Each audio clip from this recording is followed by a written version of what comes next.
Welcome to Whiskey Tango Talks. Then you fast forward 6 years later, I was on tour actually with the group, and we had came home. Hold on. For people that don't know the group. I was Bone Thugs and Harmony. Okay. I was working with them. I was on tour with them, and then What'd you do for them? Road managing. Oh, okay. I did merch. I was in charge of all kind of things. So Okay. I did a lot of good stuff. But so I came home. The Iranian guy that owns the store, he called me. He's like, "How come you don't ever come see me?" And he's like a dad to me because I worked for him at a convenience store. Remember I told you I worked at 2 convenience stores? Well, I worked him for the day shift from 99 to 2004. And he was like a father to me. I always go visit him. He'd say, "Asshole, come and see me." I said, "Sure enough." But 9 months before that, I had a security company out in Tulsa, and I had a contract with a low-income housing apartment complex. And the Tulsa police came out there, and they started chasing the guy from our property. But since it was my security company, we all ran. He ran into a Subway. They arrested him. We looked in the trash, and he had a gun in the trash. So he ended up going to jail. He was a felon, and he ended up going to jail. So fast forward 9 months later, I was in the store visiting. He's like a father figure to me. The Iranian guy. I said, "You know what? I'll be back in town tomorrow. I'll come and see you." Went in there, seen him. The guy walked in. The first thing he said is, "Oh, police ass nigga." He's like, "Yeah, you want to come?" Just came at me. Now keep in mind, I knew this dude had a reputation of shooting people, had a reputation of fighting people and everything. I said, "Man, go on about your business." So he had a big white boy with him too. And then he was like, "Shoot him, cuz. Shoot him, cuz." That's what the white boy said. So I looked and I scanned the white boy's waist. I didn't see anything. But when I looked at the black dude's waist, his name is Travion Bird, I looked at his waist, I saw a butt sticking out. So I knew right away he had a gun. So I said, "Hey, man, go on about your business." So then I pulled my gun out. And I had my gun in my hand, and I told him, I said, "Bro, go about your business. Leave me alone." And he kept on saying, "Yeah." He said, "I'll kill your ass." That's all he kept saying is, "I'll kill your ass." And then I said, "Hey, bro, if you..." What was the heat about, though? Like, because what was the beef about? It wasn't the beef. It was because 9 months earlier, my security company assisted the police in capturing the guy. He had ran from the police on our property. Gotcha. So as soon as it walked in, he immediately started calling me the police. I mean, that's sort of a compliment to me because that's my ultimate goal in life anyway. But at that particular moment, I was not a cop. So, and I told him, I said, "Bro, if you pull that gun, I will shoot you and I will kill you." Like, I don't know if he thought I was playing. So he's like, "Yeah, man." He said, "I'll blow your brains out." And then the white guy that walked in the store with him said, "Kill him, cuz. Kill him, cuz." That's what he said. Cuz is short for cuz.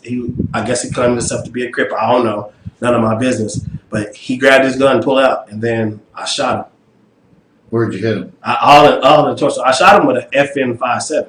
I just got a 5.7. 1, 2 shots, 3, what? Oh, no, bro. I shot him until he dropped on the ground. And unfortunately, it took 20 rounds to drop him on the ground. And then once he dropped on the ground, I turned around and made sure everybody in the store was A-okay.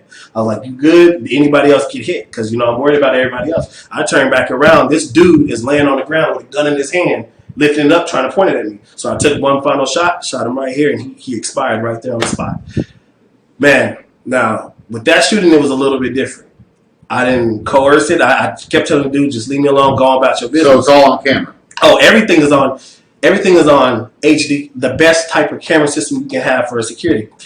So after I shot him the last time, I knew he was dead. But then the guy he was in was laying on the floor begging for his life. I didn't know if anybody else was going to go in, so I stepped over his dead body, went in my car, got another magazine, came back in, and then I started calling the police. Everybody, by that time, other people had called the police. There's an automotive store right on the outside. They thought it was fireworks at first until somebody was entering the store as I was shooting, and then they heard it was gunshots, so they called the police. So I'm sort of panicking a little bit because I was like, all right, like I saw a gun. You can see the gun clearly right there next to his body. Yeah. And I just started panicking because you never know what's going to happen. So the police come, they get on the loudspeaker. They said, "Come out." They was like telling everybody in the store to come out and don't move I get, the adrenaline is rushing. They know they responded to a shots fired, so they don't want nobody touching no gun. At that point, as soon as I seen the first police car come, I put my gun on the counter, I emptied it, I locked the slide back, and then I start walking out with my hands up. They put me in handcuffs, put me in the back of the car. Then they started talking to everybody. everybody in the store was like, this is what happened. He kept telling him, and he pulled a gun.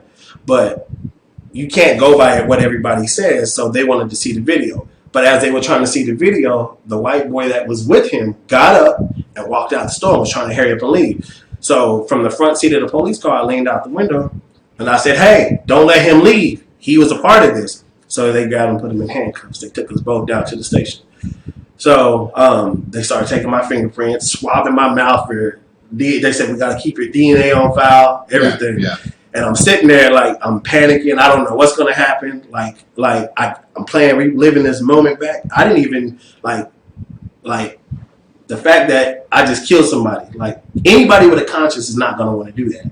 And I didn't want to do it. I did it because I had to. And then, so I'm sitting there. So finally they said, the detective's ready to talk to you. So he put me in the room. He's like, with the straightest face, he's like, so tell me what happened. And I said, I walked in the store. About 5 to 6 minutes later, he walked in, started calling me police ass nigga. And then walked up to me like he was going to do something. I scanned his waist. I just gave him the story, just like a play-by-play. I said, I saw a gun butt. I knew that was a gun. And I knew he was somebody who carried a gun based off of stories I heard about him and the dealings with him. And then he said, so what else happened? And then I said, once he pulled his gun, I just started shooting. And then he said, were you feared for your life? I said, absolutely. I mean, and I was. So then at that point, he said, all right. He said, is there anything else you want to tell me? I was like, oh, then my heart just sunk because I was like, this is probably where they're going to book me in. So I was like, he pulled his gun. I already had my gun out. I felt for my life. I had my concealed carry permit. I just started playing it out like, I'm a law-abiding citizen. And he was like, all right. Did he have his concealed carry? No, Probably he was not. a felon. He wasn't supposed to have it.